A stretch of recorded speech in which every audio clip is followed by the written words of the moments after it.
team's roster and give them a better chance to compete.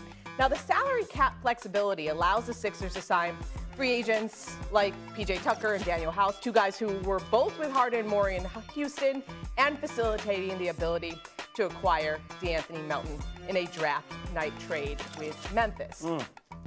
So, guys, Cass.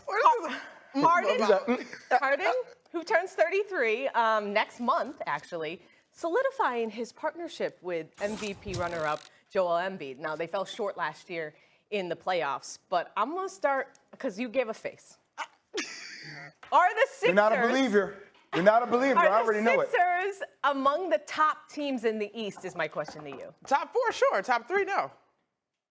Okay. So with the answer, top, here's the deal. This is exciting. And the best part about this to me is I buy the buy-in from one James Harden. Okay. Although when you got umpteen contracts and you make plenty of money, like what's a few mil, whatever. But anyway. 14 million to be. What's a few? Yeah, like whatever. But there's ways you can get around that. You can opt out next year, player option his for a second year. I think the buy-in from James Harden is important. But when I look at those top 3 teams in the East, there is experience. We'll see how Boston and Milwaukee in particular, there's continuity. We'll see what happens with Miami as we go down the stretch with some of these big names that are still available. But to me, there is a continuity, experience, and a defensive identity at the guard position, to me, that has a leg up on what the Sixers got going on. In terms of talent, could they knock off any one of those teams? Absolutely. But I still think there's a gap between those top 3 teams and the Sixers.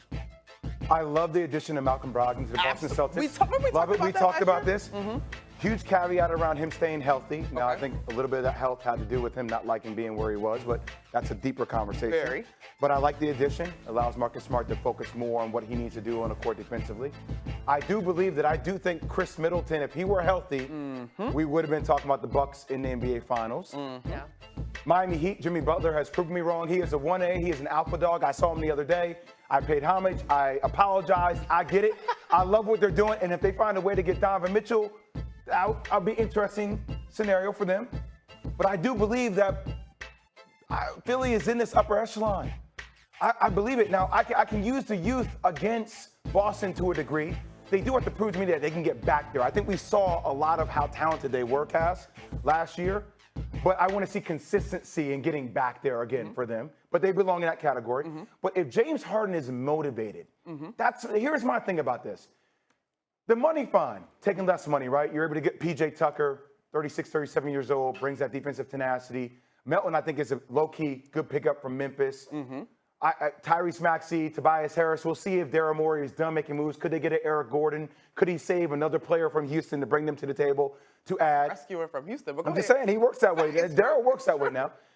But the drive that I kind of am starting to feel from James Harden is different. I'm just seeing the vibes kind of change. Now, the vibe, him leaving from Houston, I don't think he was being a professional the right way and how he handled that. But as there's been more color provided with what's happened with Brooklyn, I'm starting to understand a little bit more why James Harden wanted out of that situation. And I'm seeing him kind of say things from a leadership perspective where I'm like, okay, James, like you're working out now. I'm hearing about you buying into getting your body right.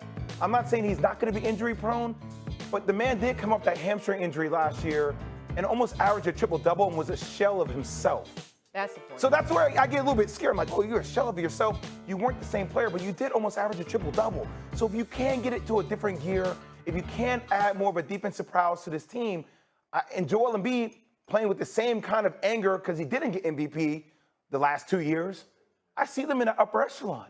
They're going to be there. I got you. And again, the gap is not wide. This is not a chasm. Top 3, Therefore, I just think there's a gap in the top 3. And this would be my only counterpoint to that, Jay. Even if you know what I'm saying? Because they forgot to hook your girl up. I can't even do my tea here. Anyway, even if we got vintage James Harden, right? And this is pure facts on experience. Vintage James Harden has struggled to show up when. Oh, but that's why you don't need him to be the number 1A. Right, and that was the whole draw of him teaming up with I agree. Joel Embiid. My whole stance last year was I don't even need vintage James Harden. I need the guy that's going to average a double-double and shoot the